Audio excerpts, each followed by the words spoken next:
Assalamualaikum warahmatullahi wabarakatuh. Sebelumnya saya ucapkan terima kasih dan selamat datang di channel YouTube saya. Di sini saya akan memenuhi tugas mata kuliah jaringan komputer Prodi Pendidikan Teknologi Informasi kelas B angkatan 2022 jurusan Teknik Informatika Universitas Negeri Surabaya. Selamat datang di presentasi saya tentang sejarah internet. Saya sangat senang dapat berbagi dengan Anda sejarah internet dalam dunia teknologi komputer yang akan ditampilkan dalam materi ini. Oleh saya, Miranda Dwi Febrianti dengan NIM 22050974042. Langsung saja kita mulai ke materinya mengenai sejarah internet. Jadi, sejarah internet ini dimulai dari proyek ARPANET yang dikembangkan oleh Departemen Pertahanan Amerika Serikat pada tahun 1960-an, di mana proyek tersebut bertujuan untuk menghubungkan beberapa komputer secara global demi kepentingan militer.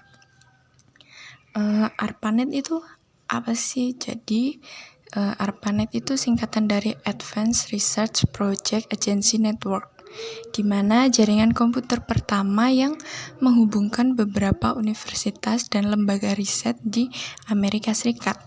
Nah ini, jadi pada tahun 1969 itu ada pembentukan ARPANET menggunakan teknologi paket switching. Lalu pada pertengahan 1970-an, ARPANET berkembang ke sisi barat Amerika Serikat dengan menghubungkan University of California, Los Angeles, dan Stanford Research Institute. Jadi ada penambahan ujung barat nih di Amerika Serikat.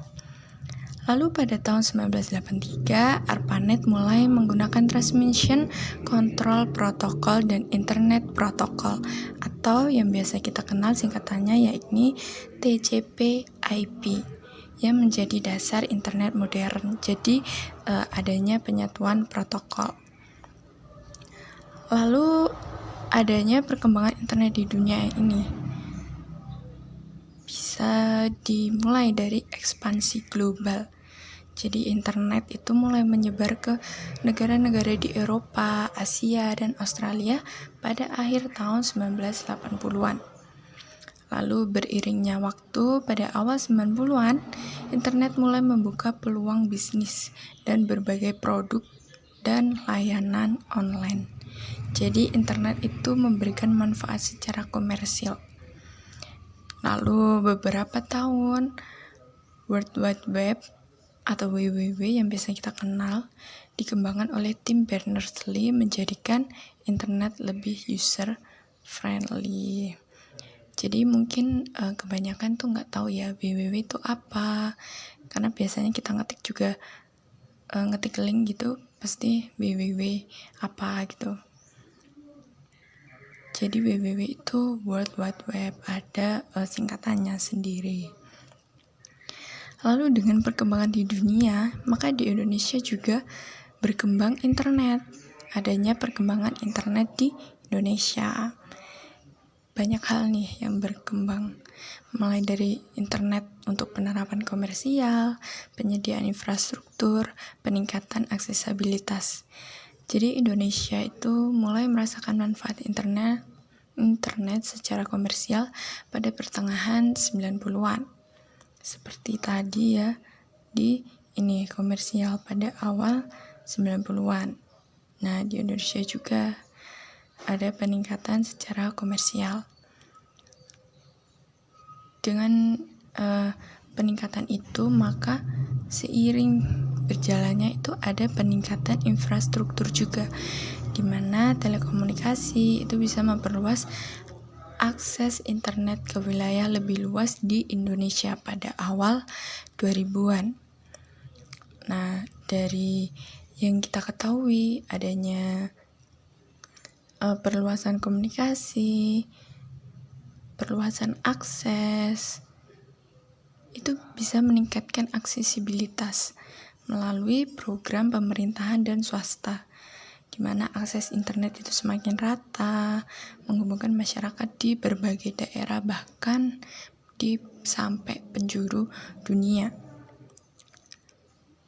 Nah, maka sekarang tuh internet tuh nggak lekang dari kehidupan sehari-hari kita, dimana internet tuh sangat berperan aktif, bisa melalui komunikasi, informasi, maupun hiburan.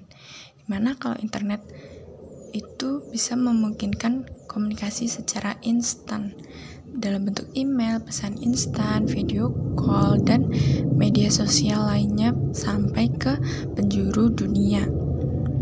Nah, karena komunikasi kita bisa sampai luas nih, maka kita juga akan mendapatkan informasi yang lebih banyak.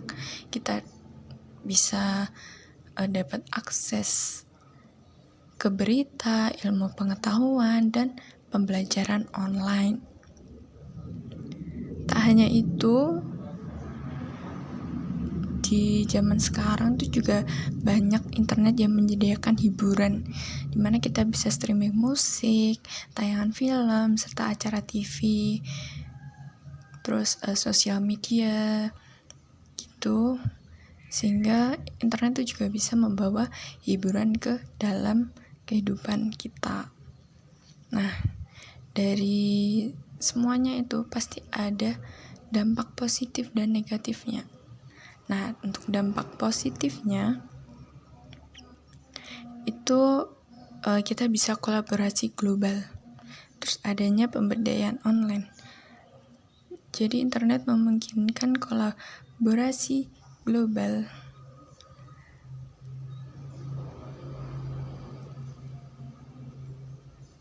Lintas negara. Jadi melalui internet, kolaborasi lintas negara bagi proyek riset, pengembangan, dan advokasi kemanusiaan. Lalu adanya pemberdayaan individu. Ini maksudnya gimana sih?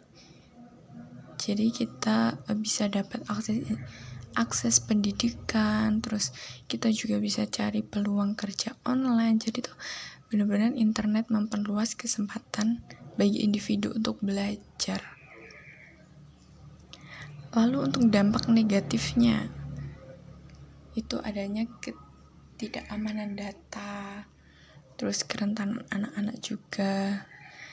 Jadi seiring berkembangnya teknologi, maka akan meningkatkan ancaman keamanan siber, termasuk peretasan dan pencurian identitas.